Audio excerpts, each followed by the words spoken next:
Hey everybody, this is Krista with Magnolia Ridge Farm and Gardens, and let's just go ahead and get this out of the way. My consistency at best is inconsistent. That is what I'm consistent about.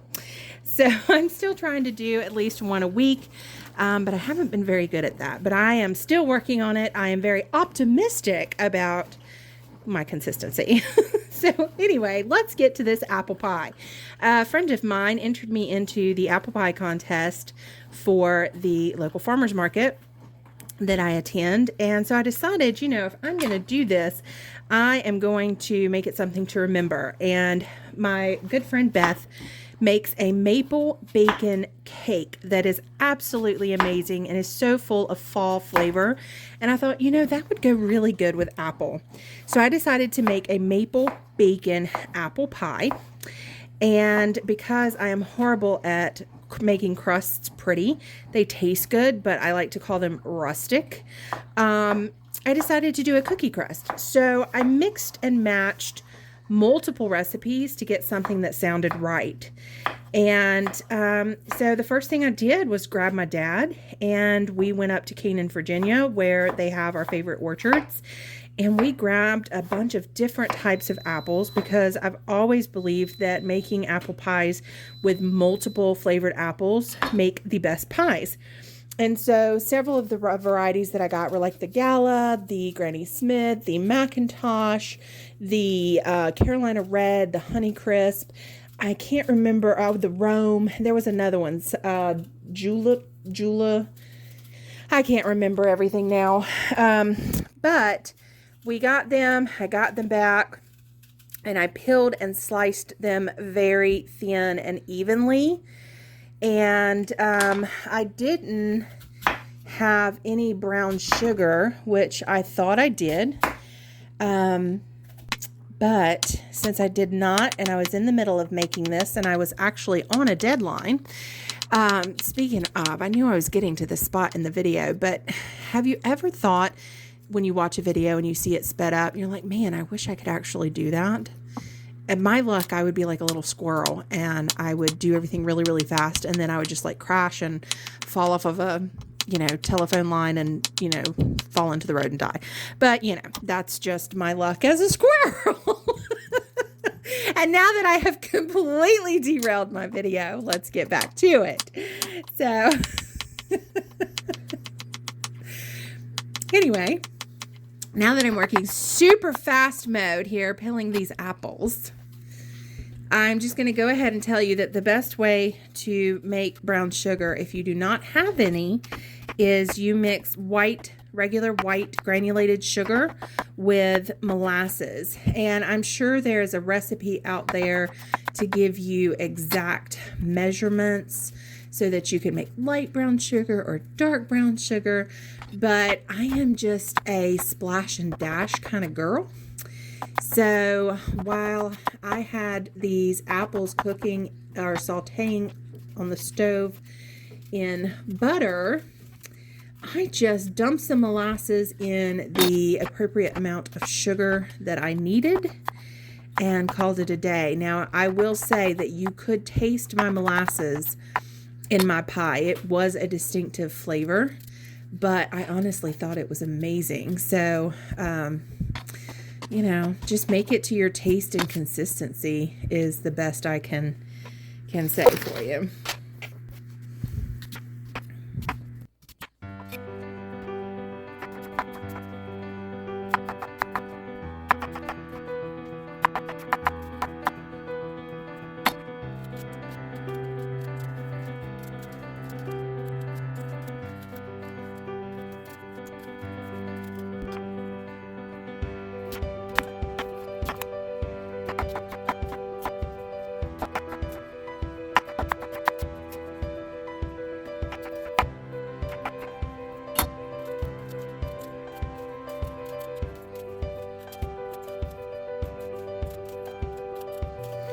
So we used a total of 3 tablespoons of butter and 2, 4, 6, 8, 10 apples total, 2 of each type of apple.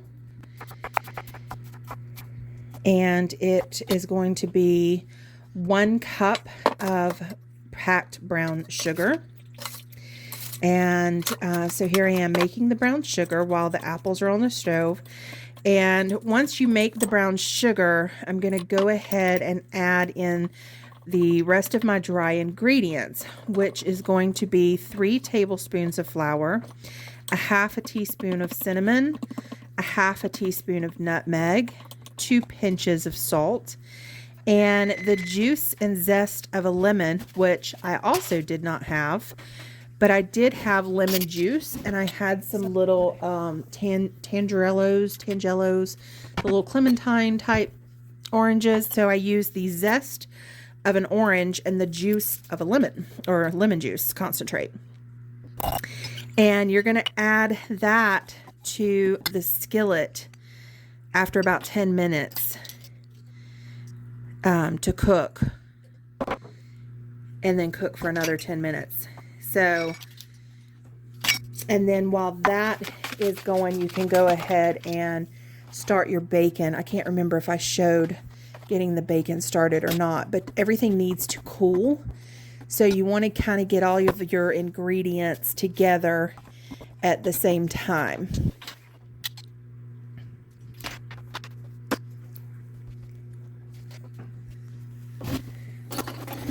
And I realize now too that my hands are slightly off screen, so you can see me zesting the orange just barely.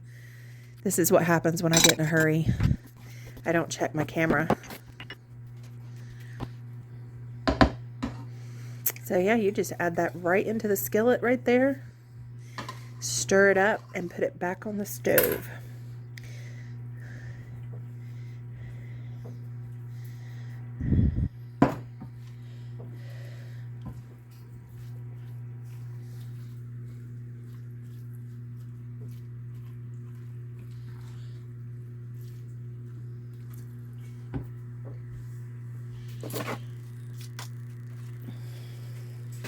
And then once your bacon is cooked in the oven, you don't want to get it too crisp. You want it to just barely be crisp. But if you overcook it, remember you have to cook it in the pie a bit more. So you want it just barely done, because you don't want it to burn in the pie when you put the pie in the oven. So you want to drain it, and you want to, after it cools, you want to wipe off any excess of that solidified grease, because you don't want to add that to your pie. Now, once you've cooked your apple mixture, you want to spread it on a parchment lined pan to cool for about 30 minutes. So you do not want to put this hot, gooey liquid into your cookie crust. You want it to cool off and solidify so it doesn't soak in. And while that is cooling is a good time to work on your crust. And so what I chose to do was do a shortbread cookie crust and add a little bit of cinnamon and sugar to it.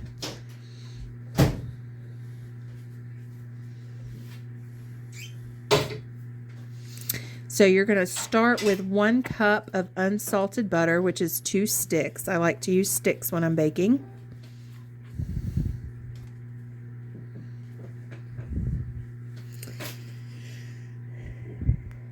And I did have to melt mine a little bit because I had to get them out of the freezer. And then you're going to put that in the blender and start beating it until it's fluffy, and then add your sugar, which we're using a 1/2 cup confectioner's sugar.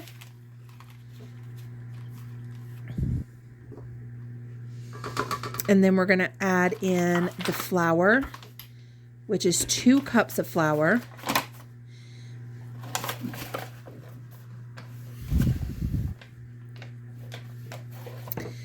And then to that will be a teaspoon of vanilla, and I have some amazing vanilla that a friend brought back to me from Mexico, and it's like pure vanilla, and I'm going to be really sad when I run out of this. So I actually need, that's one of the projects on my list, is to make some homemade vanilla, and I actually bought the beans, so I need to get on that. And then the last ingredient is a 1/4 teaspoon of baking powder. And you don't want to over mix this. You just want to mix it until it's together and forms a dough. And then I'm going to add a little bit of cinnamon and sugar to the dough and spread it out into my pie plates. Now, I ended up realizing that the amount of filling I had was going to be too much for these small pie plates that I bought at the dollar store, because it had to be disposable pie plates. So I decided to make 2,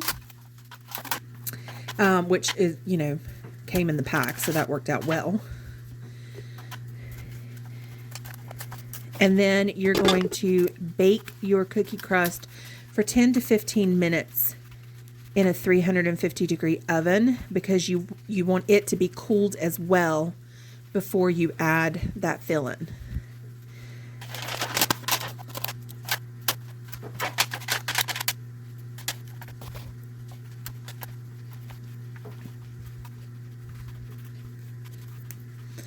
Now, because I'm doing a cookie crust, I couldn't do a lattice work, and I didn't want to really do a Dutch apple pie topping because there was so much flavor already going into this pie with the maple and the bacon.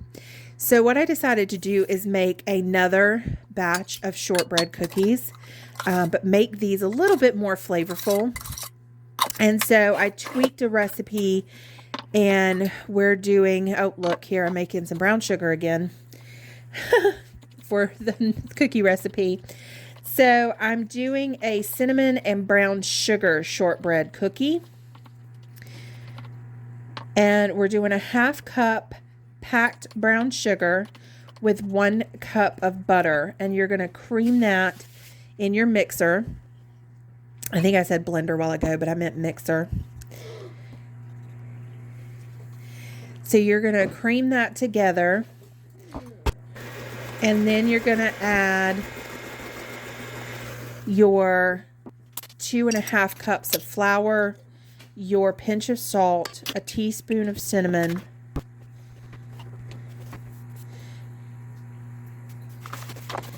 and you can use cinnamon and sugar and roll, but what I am doing is I'm going to cut out cookie shape. So once we get this mixed together, I'm going to refrigerate the dough and let it get firm, and then I'm going to cut out my cookie shapes.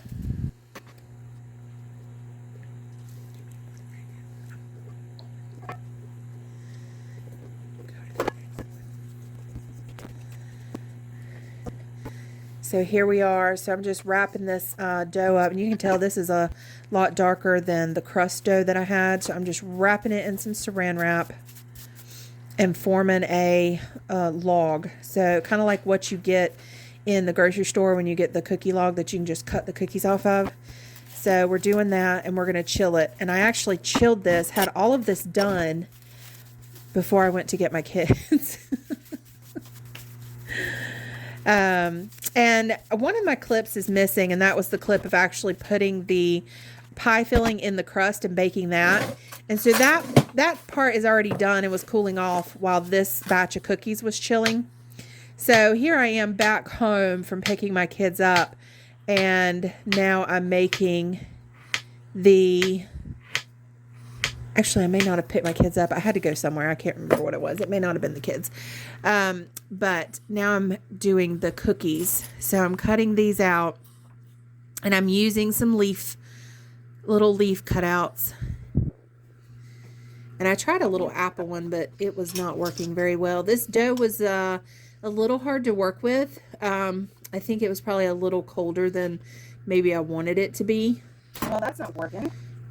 Because it was breaking. It was very crumbly. So when I would use these little, the simple leaf patterns were not that bad, but the ones that had a lot of little points, or the really small ones, they were a little more difficult to get out without them breaking.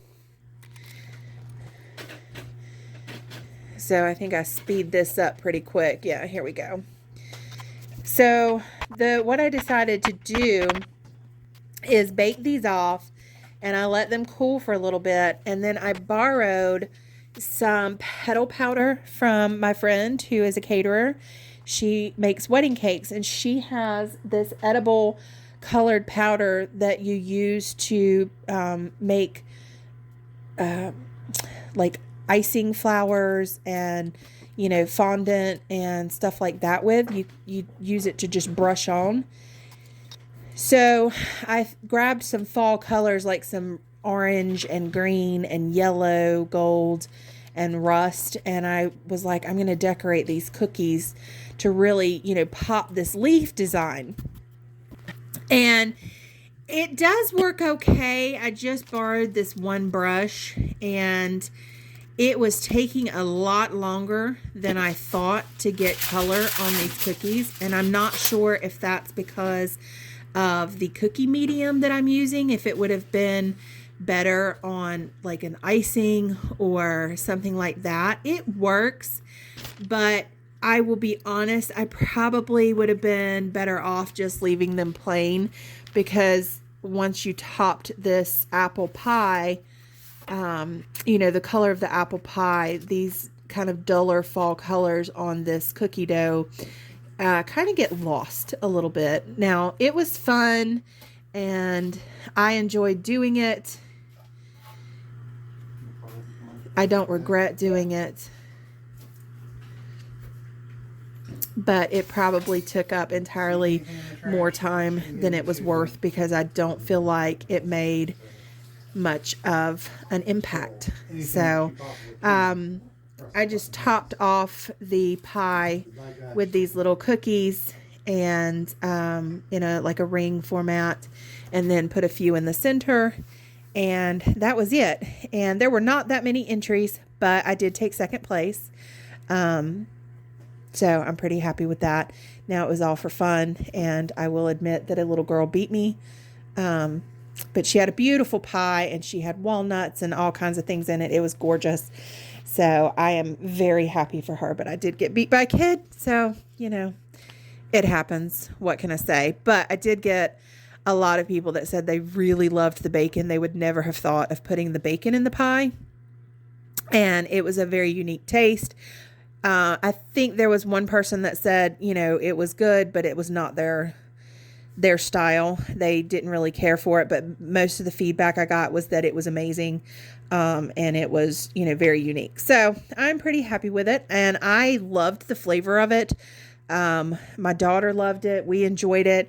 I would totally make it again. I would probably just leave off the cookies on top, because for the time it took, I don't think it added anything design-wise to the pie. So I hope you enjoyed, and we'll see you on the next one.